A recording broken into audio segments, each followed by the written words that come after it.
Família, obrigado pelo convite e a ponte para que a gente pudesse conhecer essa amada, linda e extremamente conhecida igreja. Que Deus abençoe toda a equipe de obreiros. Obrigado pelo carinho na recepção. Espero e tenho certeza que serei essa noite um portal de resposta para o teu coração. Então, por favor, me dê um pouquinho da sua atenção. Jonas capítulo 1, quem encontrou diga amém. O texto diz assim: o Senhor deu essa mensagem a Jonas, filho de Amitai: apronte-se e vá à grande cidade de Nínive. Anuncie meu julgamento contra ela, pois vi como seu povo é perverso. Jonas se aprontou, mas foi na direção contrária a fim de fugir do Senhor. Desceu ao porto de Jope, onde encontrou um navio que estava de partida para Tarsis. Comprou a passagem, embarcou para Tarsis a fim de fugir do Senhor. O Senhor, porém, enviou sobre o mar um vento forte e caiu uma tempestade tão violenta que o navio estava prestes a se despedaçar. Com muito medo, os marinheiros clamavam aos seus deuses para que os socorressem e lançavam uma carga ao mar para deixar o navio mais leve. Enquanto isso, Jonas dormia profundamente no porão. Então, o capitão desceu para falar com ele. Como pode dormir numa situação dessas? Levante-se, ore a seu Deus. Quem sabe ele prestará atenção em nós e poupará nossa vida. Então a tripulação tirou sortes para ver qual deles havia ofendido os deuses e causado a terrível tempestade. Quando tiraram as sortes, eles indicaram que Jonas era o culpado. Por que essa terrível tempestade veio sobre nós? Todos perguntavam. Quem é você? Qual é a sua profissão? De onde vem? E qual é a sua nacionalidade? Jonas respondeu a todos dizendo: sou hebreu e adoro o Senhor, o Deus dos céus, que fez o mar e a terra. Se assente, e se você pode, aplauda Jesus bem forte.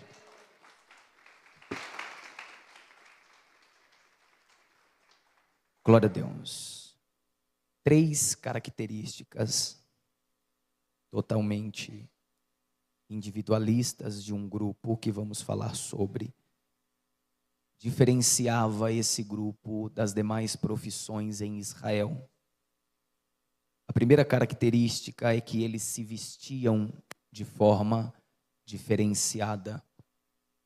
A segunda característica é que eles falavam em nome de Deus, mas recebiam uma importância muito mais agressiva no sentido de responsabilidade, porque eles não eram só enviados para falar em nome de Deus. Pelo contrário, eles tinham como classificação falar em nome de Deus, representar Deus e ser culpado no lugar de Deus, caso o povo entendesse que daria para discutir contra o Criador. A terceira característica é que estes homens separados, ou mulheres, que faziam parte desse grupo exclusivista, não tinha uma profissão comum. Dito isso, eu repito mais uma vez, o grupo em que Jonas faz parte era um grupo de profetas, diferente da nossa geração, que ganhamos o nome ou o título de profeta por profetizar, referenciando-se ao dom que recebemos e buscamos com zelo. No Antigo Testamento, quem profetizava fazia parte do grupo de profetas. E qual é a diferença? A diferença é que em nossa geração temos profissões normalmente fora da religião e recebemos de Deus, por sua misericórdia, o dom de profetizar para a edificação da igreja. No Antigo Testamento era diferente. O profeta falava em nome de Deus 24 horas. Sendo assim, ele não podia estar trabalhando enquanto falava.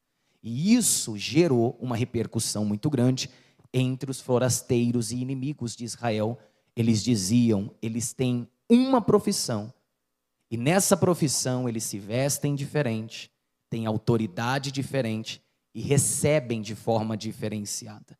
Essa profissão também exige que os profissionais de dentro dela não sonhem com um futuro promissor financeiro, porque eles só têm que sobreviver para falar em nome de Deus.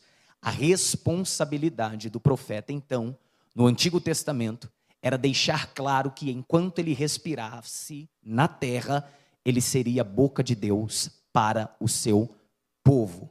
Jonas é filho de Amitai e é chamado de profeta. Dito isso, eu preciso deixar claro o porquê que o profeta do Antigo tinha que receber e o do Novo não precisa, é voluntário.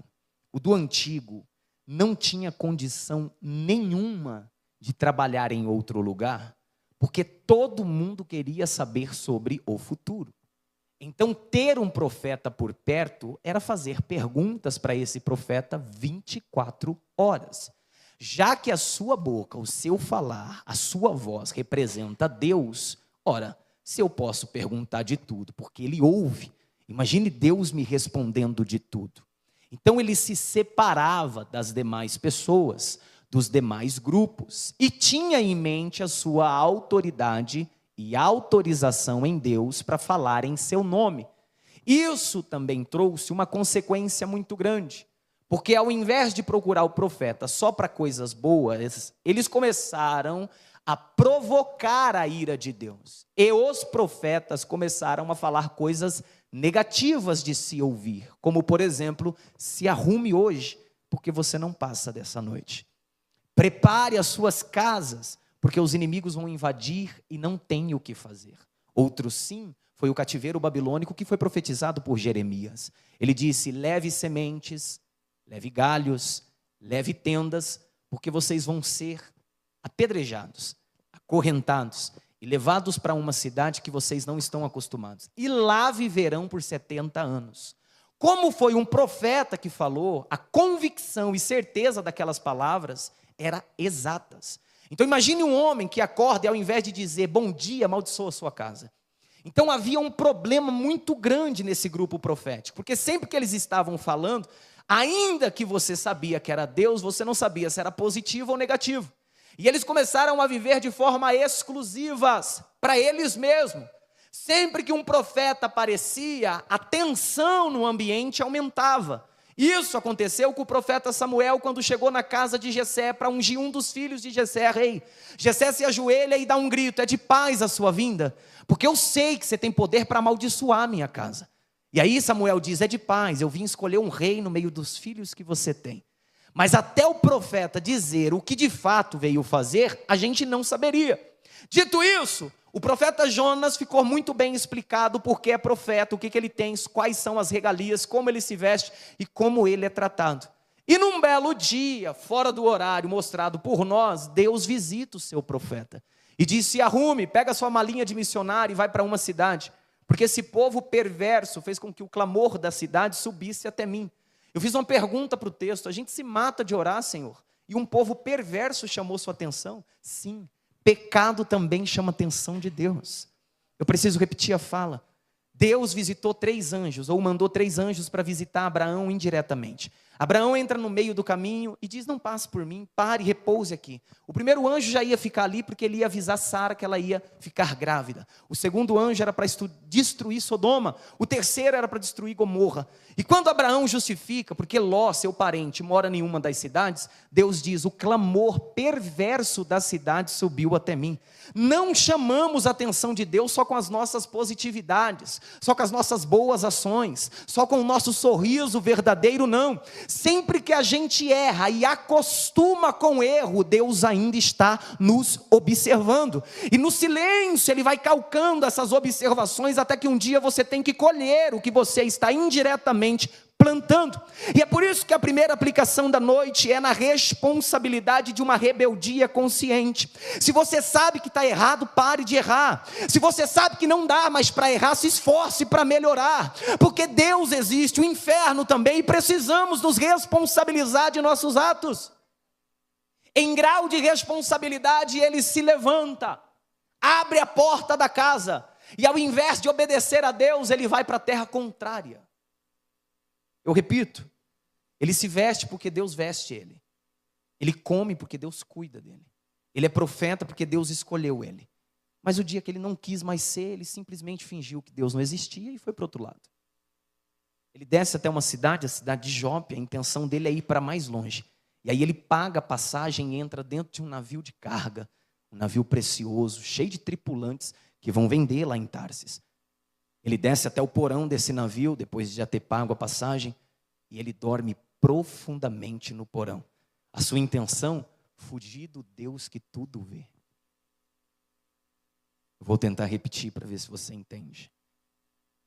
Enquanto as profecias eram positivas, ele é o profeta Jonas, filho de Amitai.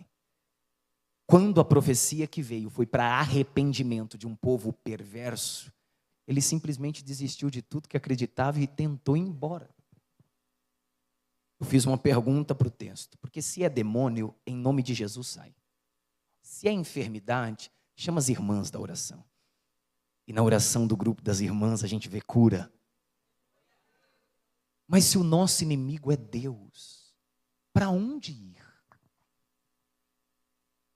Eu vou tentar repetir mais uma vez. Não é dar murro em ponta de faca. É andar para trás e ele está lá atrás.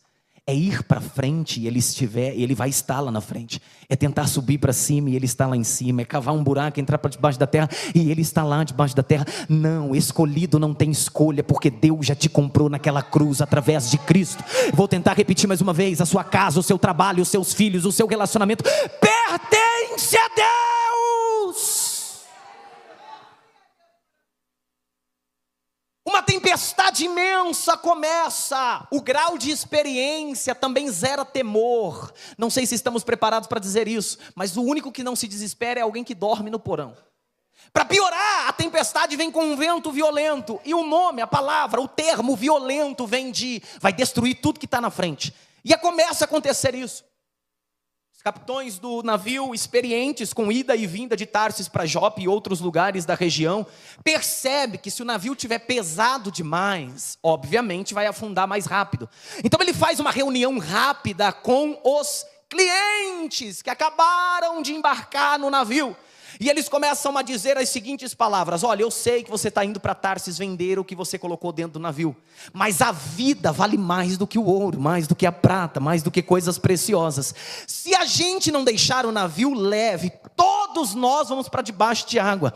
E aí você observa o texto e a Bíblia diz que eles começam a jogar as cargas particulares no mar. E eu cheguei a uma conclusão: o problema do rebelde, do fujão, do fugitivo, é que ele não só decepciona Deus, ele atrapalha quem está ao seu redor. Porque enquanto Jonas está no porão fugindo, tem gente que não tem nada a ver com a vida de Jonas, perdendo ouro, perdendo prata, perdendo bens, Não, eu vou repetir até você entender. A tua casa é afetada quando você se torna rebelde de Deus. Teu ministério é afetado quando você se torna rebelde de Deus. Enquanto Jonas dorme, tem gente que nem sabe quem Jonas é, perdendo coisas. O ambiente influencia negativamente o ministério parado. Dito isso, começa a se tornar mais desesperador quando se abre um culto ecumênico. A responsabilidade está: quem tem mais fé que ore. Cada um de um lugar ora para o teu próprio Deus. E no grau de responsabilidade de oração, e no aumento da tempestade e das ondas violentas, o capitão então resolve pegar a lista de presentes para ver se ninguém morreu.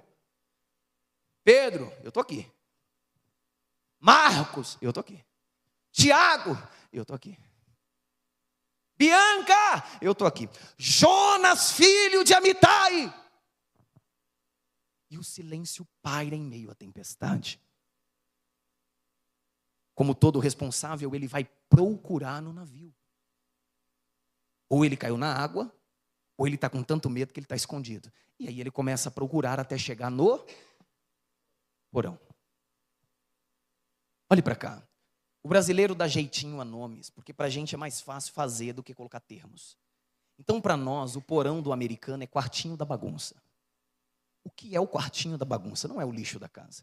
Eu ganhei uma bicicleta do meu avô. e ela não vale nada hoje. Mas eu ganhei de um vô.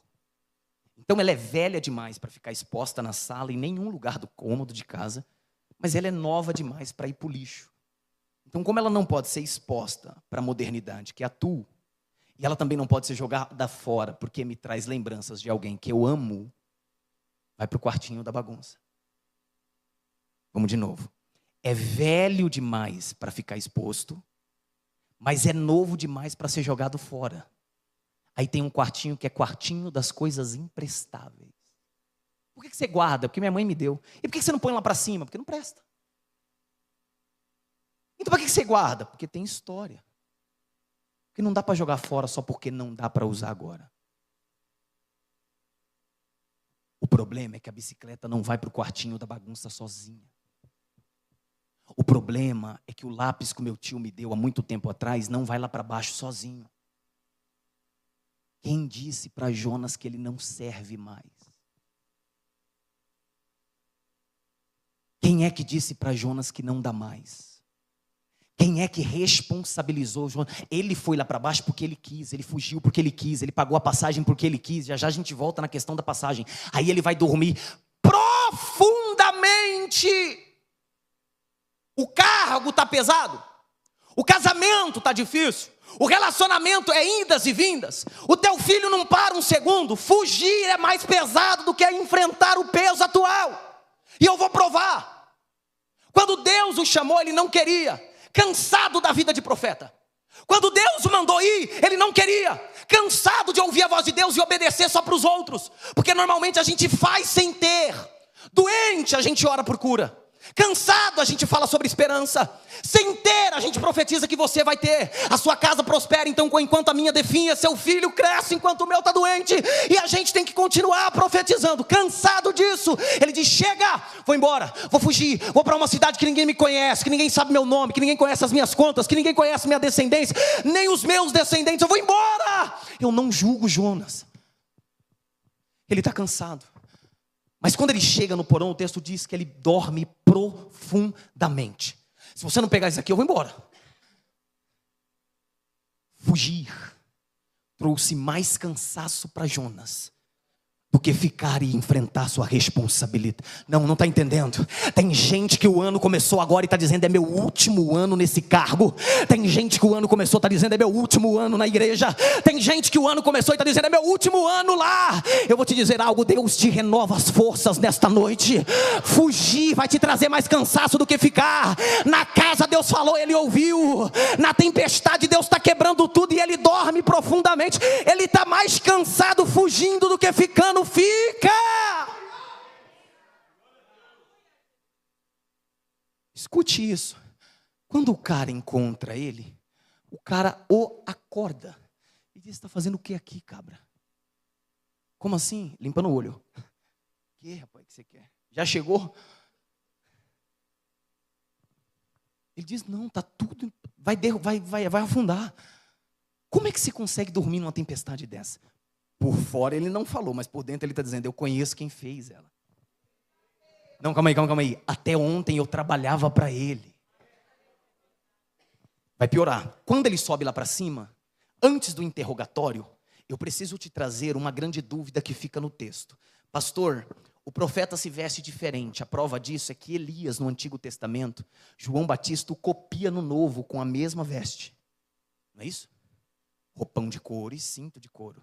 Roupa de pelo de animal e cinto de couro, não é? Deserto. Então são características de homens e mulheres profetas e profetisas. Tá, pastor, eu já entendi. E o que tem a ver? Essa é a primeira característica. Eles se vestem diferente. A segunda é que eles têm a autoridade de Deus na terra para amaldiçoar e abençoar. Lembra de Moisés, as 10 pragas?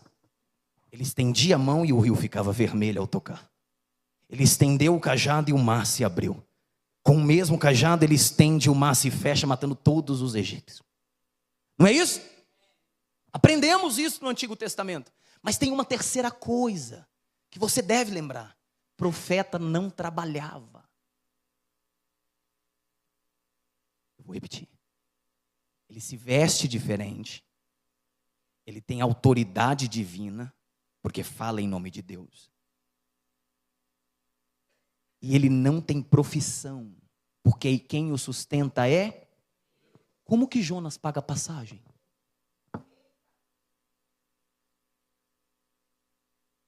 Eu estou com medo do teu silêncio. O culto é pentecostal. Você acredita que tem gente que pediu casamento para Deus e está usando o casamento para fugir de Deus? Você acredita que tem gente que pediu cargo para Deus e está usando o cargo para fugir de Deus? Você acredita que tem gente que pediu um homem para Deus, o homem chegou e ele está culpando Deus pelo homem, ela está culpando Deus pelo homem que chegou? Você acredita que tem gente que pediu crescimento e agora está dizendo que quer diminuir? Deus está dizendo, não usa o presente que eu te dei para fugir do presenteador que sou eu. Não, levanta só uma mão, eu vou te explicar uma coisa. O presente é bom, mas o presenteador é melhor do que o presente que você... Não, eu vou tentar repetir. Você é profeta porque eu quero que você seja. Você tem porque eu quero que você tenha. Tudo que eu dei não vai lhe matar, permaneça. Presta atenção no miserável. Ele recebe como profeta. Quando chega na boca do navio de fuga, que não é de fuga, porque o que vale é a intenção, não a placa do mercado. Para todo mundo aquilo ali é profissão, para você é fuga. É. Aquele lugar é prosperidade viva para todo mundo. Para você, você sabe que é fuga. Você finge que é o melhor para a tua casa, mas você está fugindo da tua chamada. Não é assim? Quando ele chega e o cara fala é X, ele diz, calma aí, deixa eu abrir a bolsa de profeta, porque isso daqui eu ganhei por ser profeta. Ali já devia ter voltado. Porque só é o que é porque aceitou o altar. Só tem o que tem, só está vivo, só está respirando, só tem lágrima para chorar, porque aceitou o altar. Agora que melhorou, o altar virou segunda opção. Levanta a mão, vou falar, levanta a mão, vou falar. Agora que está crescendo, a igreja virou segunda opção, a fé virou segunda opção. Não, eu não vou falar de onde eu vim, mas o Deus do céu mandou te avisar. Eu vou embora, mas a palavra não. O culto vai acabar, mas a mensagem não. Vai remoer na tua alma em 2026. Não usa o que você pediu como presente para fugir de mim. Volte, Jonas! Eu não vou conseguir abrir esse copo não, pastor. Olhe para cá, por favor. Olhe para cá. Ele paga com o dinheiro do teu ministério. Quem te deu o casamento, varão? Foi Deus. Como é que foi? Foi de oração esse varão aqui. E por que você faltou, varão? Está corrido. Quem deu? Deus. E o que Deus deu está te atrapalhando de se aproximar dele. Temos que ler o contrato junto. Uma coisa errada. Bem baixinho, eu vou falar bem baixinho. Além de pagar, ele se auto-intitula imprestável e vai para o porão. Então, para pagar a fuga, ele é profeta. Para profetizar o fim da tempestade, ele não presta. É usufruir de uma chamada que é tua e não querer exercê-la. Eu vou repetir a fala. Está de pé porque Deus quer que você esteja. Não há nada mais importante do que ser e do que servir. Dito isso, ele já foi acordado. Dito isso, ele já está na praça pública do barco. No lugar da reunião onde todos os religiosos estão presentes.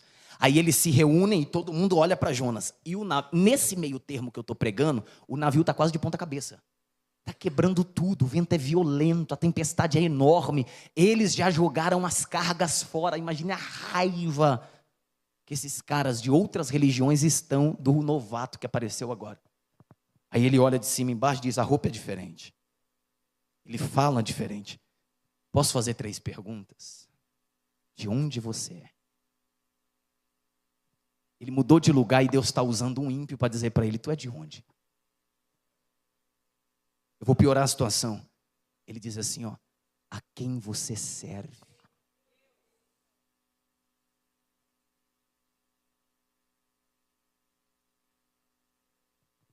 Num lugar improvável, fugindo, Deus usa um ímpio para dizer, quem é você? Por que você está vivo? E conscientemente ele sabe a resposta, não dá para fugir. E aí ele estufa o peito, arruma a roupa de profeta e diz, eu sou hebreu, sou filho de Amitai, sou servo de Deus e profeta do Senhor. Todos se apavoram dizendo, e por que isso está acontecendo? Ele diz, eu sei. E como parar? Ele diz, eu sei também. Como é que é?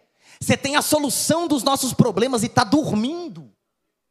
Olha o problema de alguém cheio do Espírito Santo desistir da vida. Olha o problema de alguém com uma grande chamada desistir da chamada. Olha o problema de alguém com uma linda família desistir da família. Eu estou pregando em cima de autoridade espiritual para te dizer uma única verdade: a sua queda não depende só de você, então não dá para cair mais. Tem alguém crescendo que te chama de mãe, seja mais bruta, mais forte.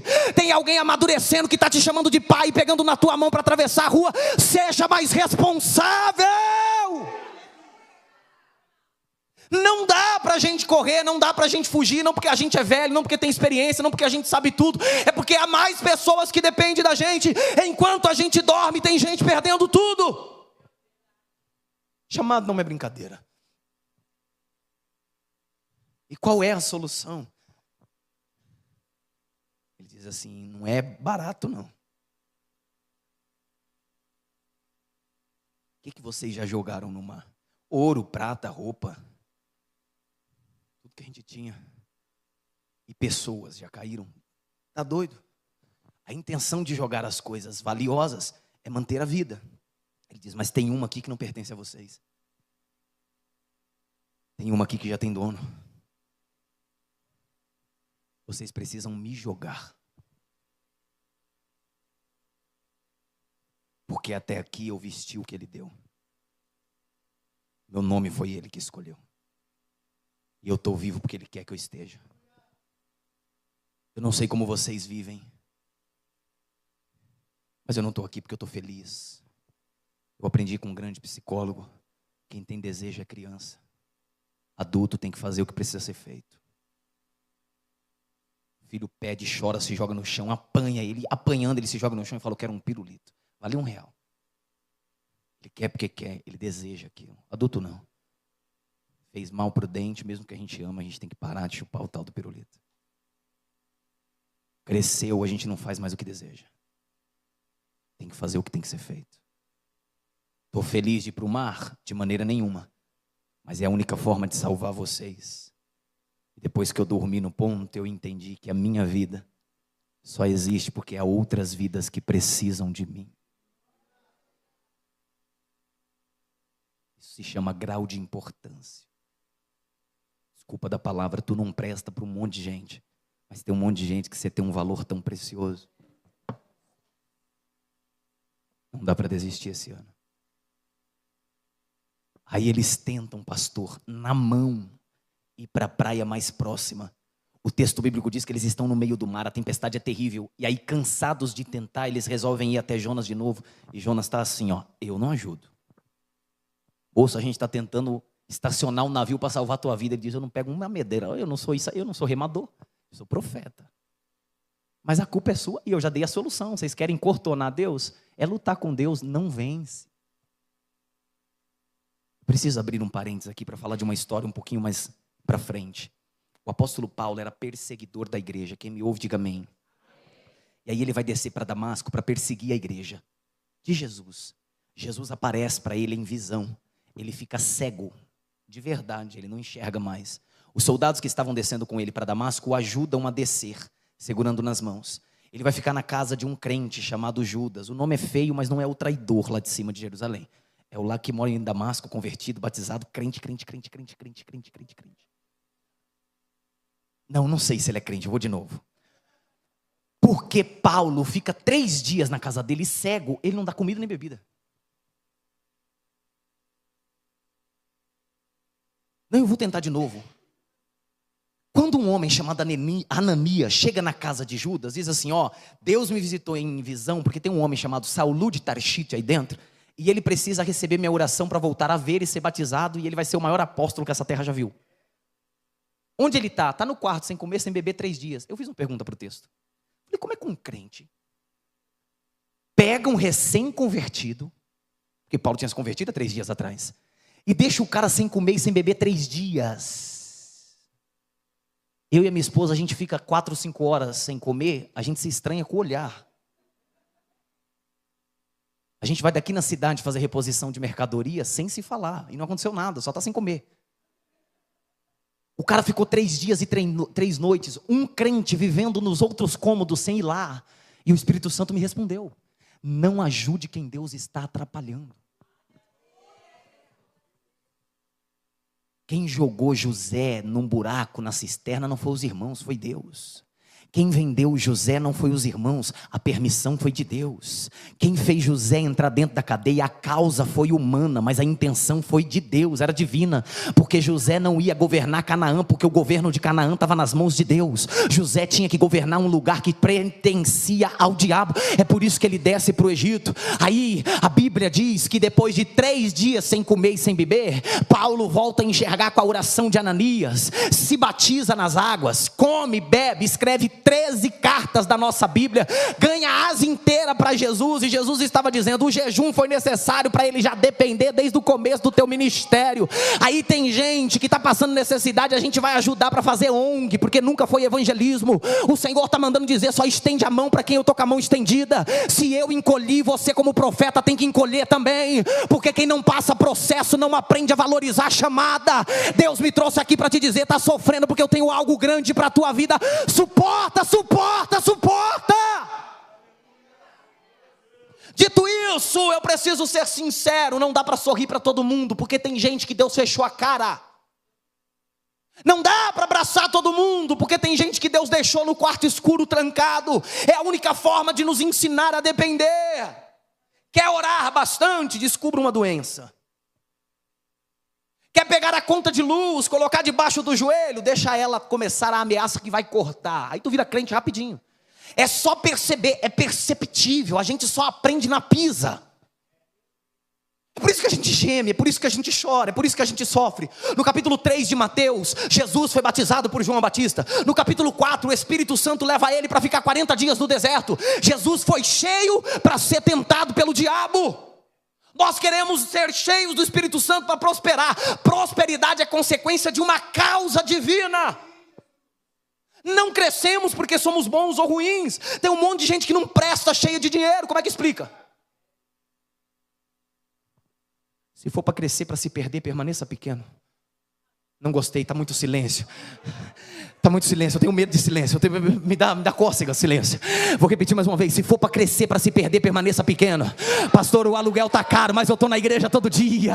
A dívida está alta, eu estou me matando de trabalhar, mas eu estou sentindo a presença todo dia. Na hora certa Ele te honra. Permaneça!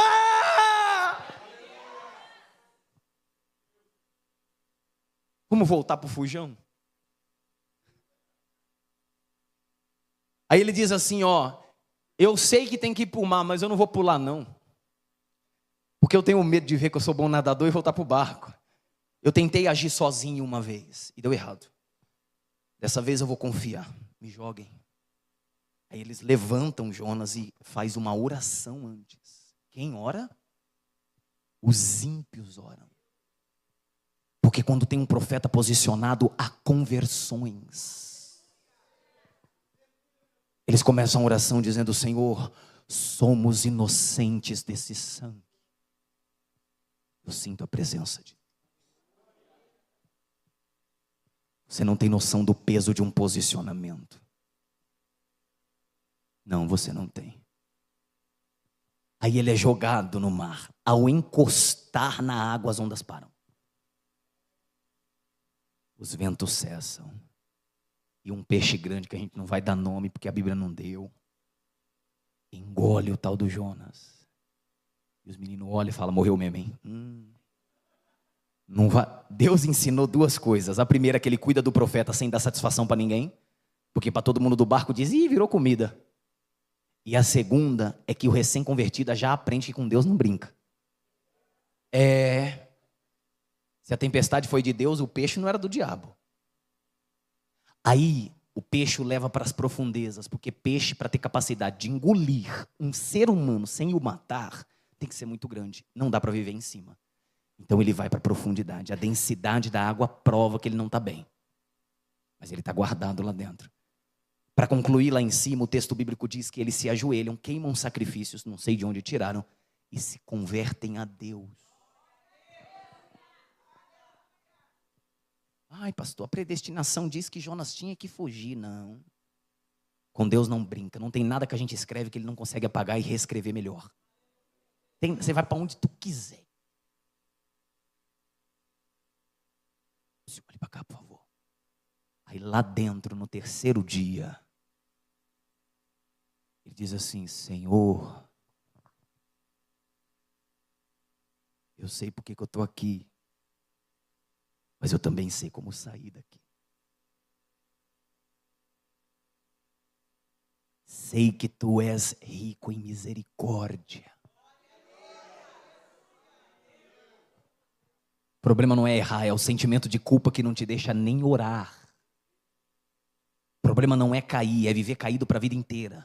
O problema não é a família constituir o que você é, predominar o que você é e você aceitar. Não, você é o que Deus quer que você seja. Seja no centro da vontade de Deus, seja caído dormindo dentro de um barco, seja dentro de um peixe grande, seja no meio de uma tempestade. O Senhor está dizendo, se você clamar... Aí ele diz assim, ó, eu sei que estou enrolado com as correntes da morte, tenho consciência que vou morrer, mas se o Senhor estiver precisando de uma vaguinha de emprego, eu não sei o que eu ia trabalhar em Tarsis. Eu achei que dava para trabalhar de outra coisa, mas eu vi que não dá. E como também não tem como pedir aumento, eu aceito o que o Senhor tinha para mim ontem. Ontens de ontem. O ano passado, nós entramos em fevereiro já, você continua na mesma vida, e o Senhor está dizendo, não vai negociar, não vai conversar comigo, não vai aceitar o que te foi proposto. Levanta só uma das mãos, a irmã levantou, puxa ela, isso, assim te diz o Senhor para a tua casa, a tua fama, as tuas qualificações negativas foram demandadas para 2025, 2026, se você quiser eu quero, diz o Senhor. Vou repetir mais uma vez até você dar glória.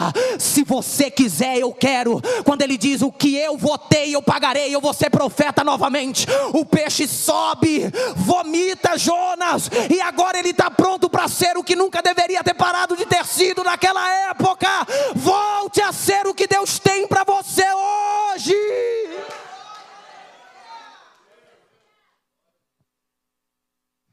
O peixe fez o que com Jonas?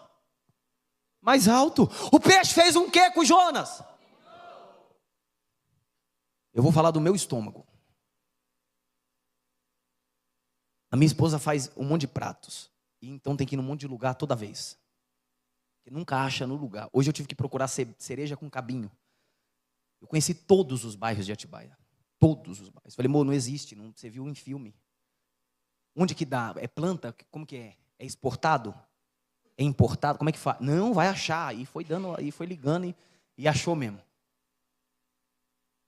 Então ela faz eu andar a cidade inteira. Observe isso daqui. Um dia eu tive que entrar no Mercadão de Atibaia. Normal. E eu estava com o Gabriel, e o Gabriel é virado no 70. Ele não para um segundo. E ele, ó pai, olha lá, pai, e voando para lá. E eu segurando aqui a mão. Vamos, filho, tem que atravessar até o outro lado. Chegou uma hora que ele colocou a mão no nariz e falou, nossa, pai, que cheiro ruim, velho. E aí eu dei atenção e estava muito forte o cheiro. Aí a Sara passou por nós e falou, 2 frescos. Eu falei, amor, que cheiro é aquele? Ela falou, chegou na parte dos peixes. Eu falei, mas esses peixes estão bons?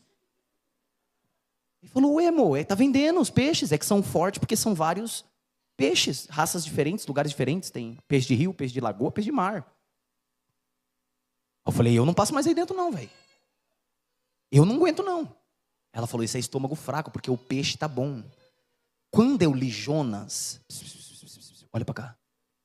Quando eu li Jonas, a minha mente tentou captar, interpretar o cheiro que esse cara estava. Porque observe, esse bicho que engoliu Jonas tem capacidade para engolir ser humano. Então, a alimentação desse bicho é de ser humano para cima. Porque tem coisa que ele mastiga. Então, ele vai mastigar para comer um negócio enorme. Estou entendendo, não? E os ácidos do corpo? Jonas ficou 3 dias. Vai saber quanto tempo tinha de alimentação dentro da barriga. Pastor, você está forçando a barra. Eu estou indo leve. É para tu entender o peso da desobediência. Aí, quando vai vomitar, ele diz assim, É, rapaz, agora eu estou a 3 dias de Nínive. Como é que eu vou fazer para ir para lá agora? Olhe para cá. Os historiadores dizem que há uma chance enorme dele ter pegado novas embarcações. Eu perguntei para o texto, com que dinheiro? Porque ele está 3 dias sem profetizar, é 3 dias sem ganhar. Suponhamos que ele tinha dinheiro sobrando, não molhou. Tá, pastor, você está forçando o texto, vai logo para onde você quer chegar. Ele tem que voltar para o centro da vontade de Deus, a pé, de carona, mas ele está fedendo. E o problema não é isso. O problema é que onde ele passar, o povo vai falar assim, ó, o estilo do cabelo é de profeta. As vestes é de profeta. Mas esse mau cheiro é cheiro de desobediência. Ah, você não está entendendo não. Deus perdoa, Deus levanta, você volta para a chamada, mas as cicatrizes da queda nunca vão sumir. Eu não quero que você vire exemplo para cidade nenhuma. Eu vou fazer uma pergunta, não é melhor ir cansado, cheirosinho, fazer a vontade de Deus? Agora ele vai ter que ir fedendo. Eu vou te fazer uma pergunta. A cidade era uma cidade de homens e mulheres perversas. Ninguém ia dar bola para Jonas, porque não era uma igreja, uma reunião de pessoas que queria ouvir a palavra. Era uma cidade que não dava bola para nada, para nada, para nada. Imagine agora que ele está fedendo. Olha o peso da desobediência. Eu estou dizendo que tudo que era difícil ficou mais difícil ainda. E eu nem entrei onde eu queria. Existem 3 tipos de provas: diabólica, divina e permissiva.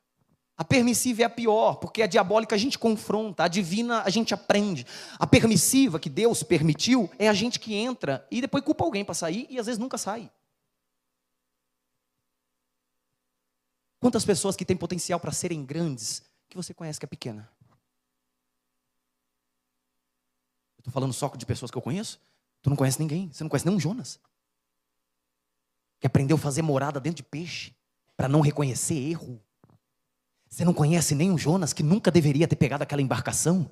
Deus te trouxe até aqui para te dizer, meu amor, se eu estou falando, ainda há esperança. Se eu estou aplicando, ainda há esperança. Aí ele chega na cidade, mal-humorado, fedendo, sem tomar banho, sem passar na casa. E aí ele dá um grito assim, ó: se arrependam, assim diz o Senhor. Passa um dia, os animais estão vestidos de pano de saco, que era uma forma de arrependimento. Toda a cidade se converteu. O rei da cidade se converteu. E Jonas está bicudo bravo. Porque ele entende que porque a casa dele está de ponta para o ar, a igreja também tem que estar. Os meninos também tem que estar. As famílias também. Não, não, não, não, não. Esse é o despoder de um ministro, de uma levita, de um músico, da mídia, do diaconato, dos obreiros. Nós não temos que estar curando para curar pessoas. Não, a casa não tem que estar boa para a gente profetizar coisas boas. Normalmente a gente está precisando de um grande milagre, dizendo: levanta a mão que tu vai receber também. Se parar para contabilizar, fica doido. É por isso que eu estou aqui para te dizer, eu não sei aonde você está dessa história. Eu não sei se você é o rapazinho que acabou de ouvir a voz de Deus. Eu estou te aconselhando, não vai para longe. Não tem longe para Deus. Eu não sei se você já pagou a embarcação e está usando tudo que recebeu de Deus como subterfúgio para fugir dele. Não sei.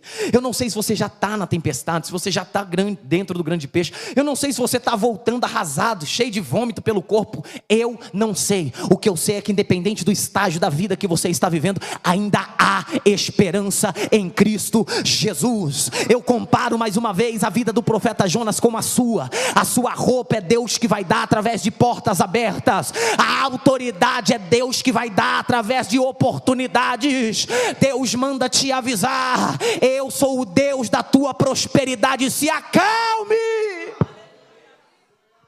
tranquilize-se. Esse homem aqui, do lado da moça de verde, ele consegue levantar a mão assim? Isso, você que estava olhando para a mão, levantou ela, maravilha.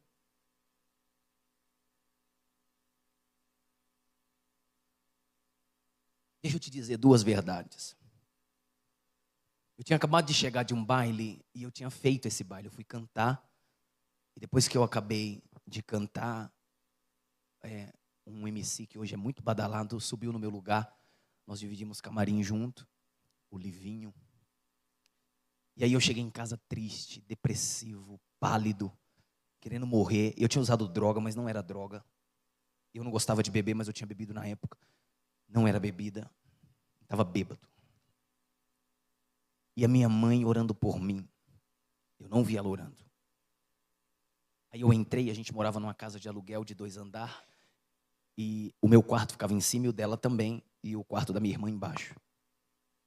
Eu subi, a porta dela estava aberta. Ela disse, filho, chegou?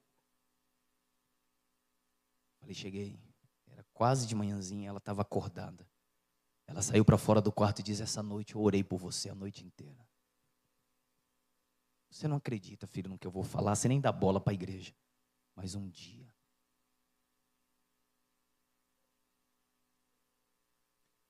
Naquela mesma noite eu chorei à toa. Não senti Deus, não foi nada parecido. Eu só não estava bem. Fechei a porta e fiquei, será que eu ficaria a noite inteira acordada com a minha mãe se ela estivesse doente, por exemplo? Ela ficou para orar por mim. Eu sabia o peso da insistência dela, mas não o significado da oração. E aí, rapaz, eu fechei os meus olhos e orei por uma das primeiras vezes da minha vida, depois dos 18. E eu lembro até hoje a oração. Eu disse, Deus me ajuda. Segundo a minha mãe, em nome de Jesus. E eu ouvi no quarto uma voz que eu nunca vou me esquecer. Não era da minha irmã nem da minha mãe. Eu ouvi uma voz assim, eu vou te tirar de um palco que vai te levar para o inferno, para te colocar num altar que vai te levar para o céu. Com 19 anos eu estava pregando. 1 ano depois eu tinha lido a Bíblia inteira, estava fazendo teologia, e nem eu acreditava na transformação. Sabe o que eu percebi? Que mesmo depois de ouvir essa voz, eu iria receber por 10 anos, todos os dias, a oportunidade de sair da presença de Deus.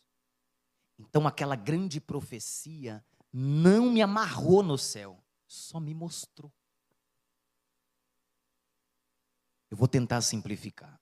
Aquela voz me fez o aceitar. Eu procurei uma igreja, consequentemente foi a quadrangular, a família inteira da Assembleia, todo mundo quis me matar.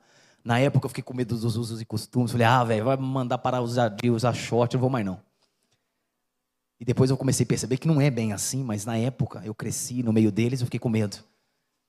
E aí eu me converti numa igreja aqui no Cerejeiras, que era muito cheia, que era muito avivada. E eu aceitei Jesus. 1 ano depois eu estava pregando, velho. Eu falei, era verdade da voz. Aí veio o primeiro problema, o segundo, o terceiro, e aí eu comecei a acumular problemas. Eu falei, oxe, cadê a voz, velho? Eu pensei que ele ia resolver tudo, ele que prometeu que ia me levar para o céu. E aí eu percebi que a oportunidade para voltar para a vida que eu tinha era assim.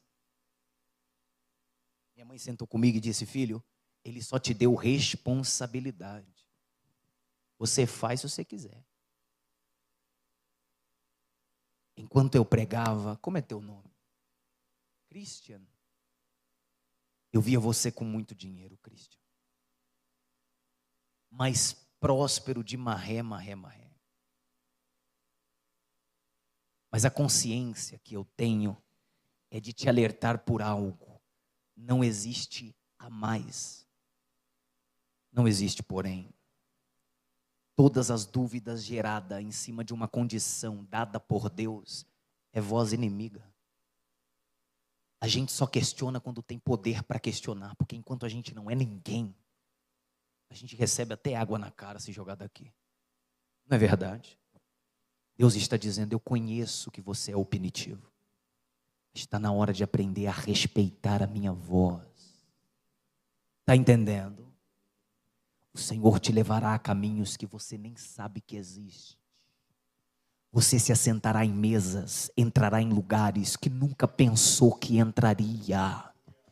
E Deus manda te alertar, e se há alerta é porque há perigo. Entre como cristão, saia como cristão, venda como cristão, compre como cristão, pois a oportunidade para permanecer firme vai ser do mesmo nível para desviar. E o Senhor manda te avisar antes de começar o processo. 2026 é o pontapé da história da tua vida. Você não vai contabilizar o que vai comprar, tu não vai contabilizar quanto custa, mas não se esqueça, eu não te prospero para a tua glória, para a tua ostentação, para a tua fama. Há um propósito em ser coluna da minha casa. Lembre-se! Concluindo, porque o horário daqui é mais rápido que o da minha igreja. A responsabilidade de Jonas era uma: levantar, pegar a mala de missionário, entrar dentro de uma cidade, pregar para todo mundo e todo mundo ia se converter. Pronto. Ele foi inventar de opinar, velho. Eu acho, eu não gosto, porque para mim assim, isso aí nem é apito para parar não, né? Eu não gosto assim, eu acho, porque para mim, porque na minha opinião. Calma aí. A discussão não era homem com homem. Quem te chamou hoje. Quem te chamou te chamará amanhã. E não há base de discussões. Jeremias se levantou e disse: eu não quero ir. Sou uma criança, tenho um futuro pela frente. Ele diz: não diga que tu é uma criança. Antes do ventre te escolhi, te dei as nações por profeta. Só está vivo porque é profeta. Isaías gritou: eu não quero ir, porque os meus lábios são impuros. Nasci dentro de comunidade, falo na gíria, sou cheio de tatuagem, sou todo malandro. Deus diz: antes de você reclamar, eu derramo brasas vivas de fogo nos seus lábios. Tu vai ser malandro na tua casa, mas no meu altar tu vai falar da minha verdade, do meu equilíbrio e do meu... meu Deus do céu, vou ter que repetir mais uma vez. Para de pôr empecilho no teu ministério. Para de colocar utensílios, pedras, pedregulhos, buracos, barrancos no teu ministério. O caminho é dele, toda dificuldade você vai vencer, porque é ele que projetou para você passar. Também não sei como eu estou aqui, também não sei como eu cheguei, e eu não sei como você vai, mas foi ele que chamou. Se foi Jesus de Nazaré que te chamou, o teu passado não importa. Quem está em Cristo é nova criatura. As coisas velhas se passaram e eis que tudo se fez novo. O teu grau de malandragem parou no assento desse banco nesta noite. E a partir de amanhã você é uma nova criatura em Cristo Jesus. Os teus subornos, a tua forma de levar a vida financeira acabou nesta noite. A partir de amanhã, perdendo ou ganhando, você é uma nova criatura em nome de Jesus. Eu vou esperar você levantar a mão. O teu relacionamento pecaminoso acabou esta noite. A partir de amanhã tu vai dizer: eu vou dar um chega na minha vida. A menina de ontem morreu. O rapaz de ontem foi embora. Eu sou uma nova criatura em Cristo Jesus. O barco não é opção. Gastar o que Deus me deu para fugir dele não é opção. Eu sou profeta do Senhor esse ano.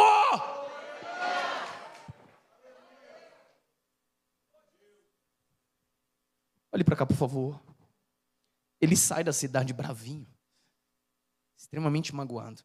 E aí ele resolve falar com Deus de novo. Eu não falava por um ano. Assim, eu vou fazer jejum de oração que eu estou com vergonha. 3 dias atrás eu estava no fundo do mar, sem saber se eu ia viver, velho. Ele diz assim: é por isso que eu não queria vir. O Senhor salvou todo mundo da cidade, ninguém presta. Olha isso daqui.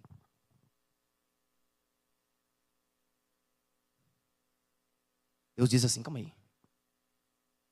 Por que você está me dizendo isso? Porque eu precisei de sombra e uma plantação cresceu do dia para a noite e me deu sombra. O Senhor foi bom.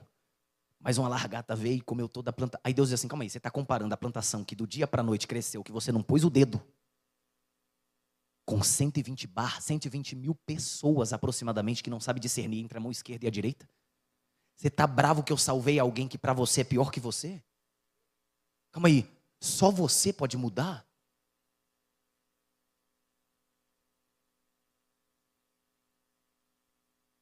O evangelho só serve para a tua casa.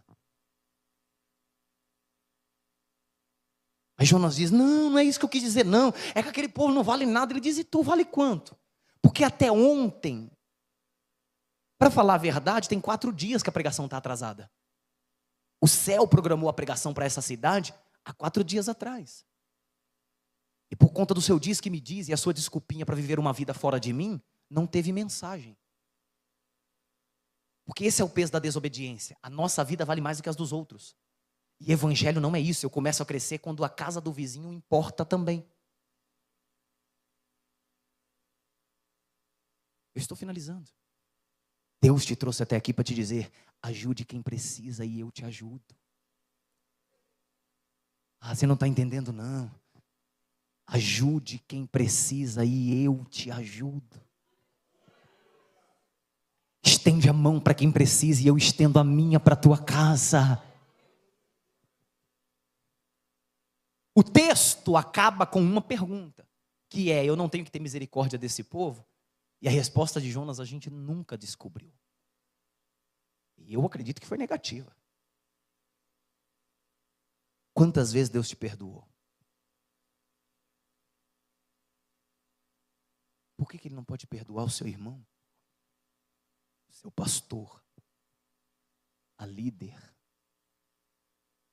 Quem somos nós para dizer que você é menos crente que eu? Não, mas ele passou por mim, passou sério. Às vezes a casa dele está de perna pro ar, ele não te viu porque está cego. Você já procurou alguma coisa com pressa? Está tropeçando em cima do negócio e não acha. Estou entendendo não, pastor? Está entendendo sim.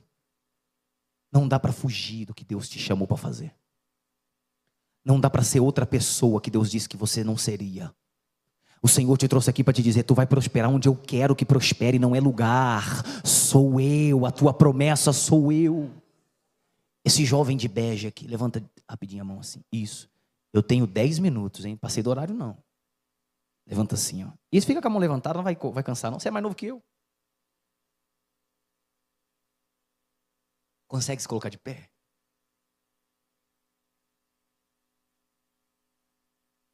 Abra as mãos.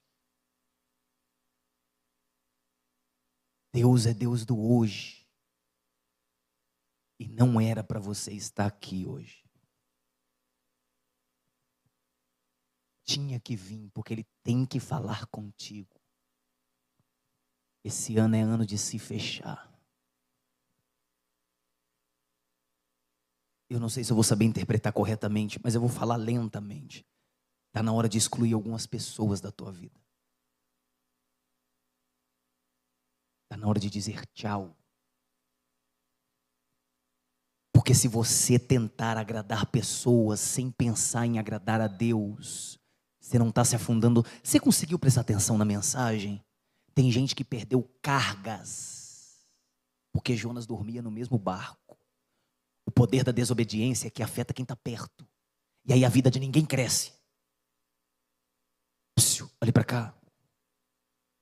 Eu amo essa frase de Deus. Ele está te fechando num quarto. E a porta desse quarto só tem a maçaneta para o lado de fora. Tu não decide quando sai. Tu não decide quem entra. Tu não decide com quem fala. O Senhor está preservando o teu 2026 porque o teu futuro é grandioso.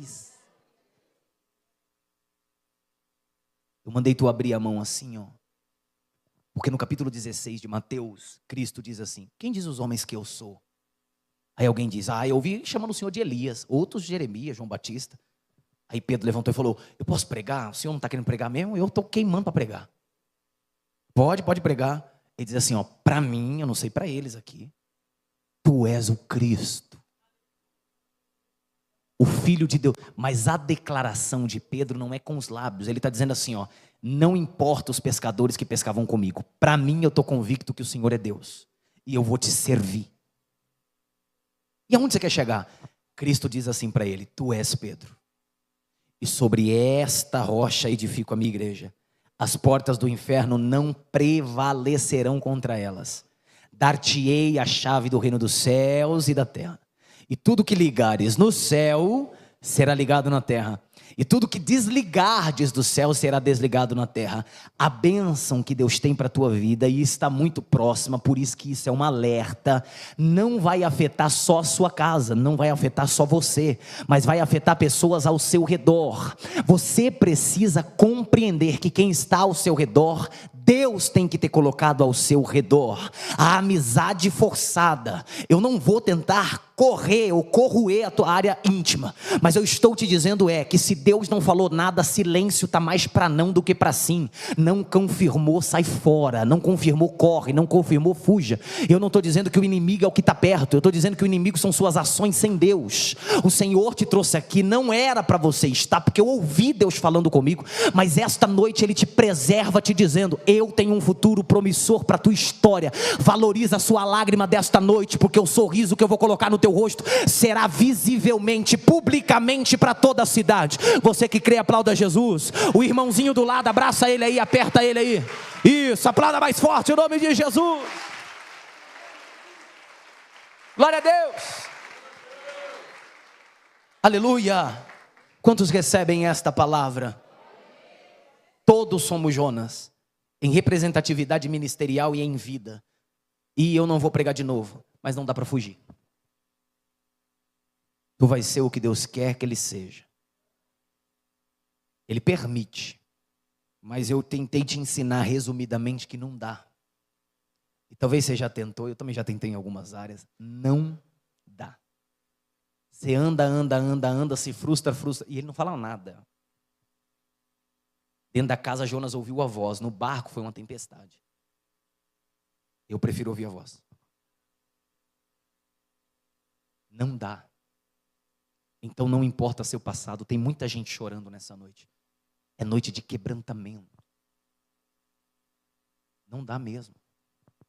Eu também já tentei. Tem gente mais velha do que a gente de igreja aqui que já tentou muitas vezes. Não dá. Posso te falar uma verdade? Eu orei 2 anos para casar.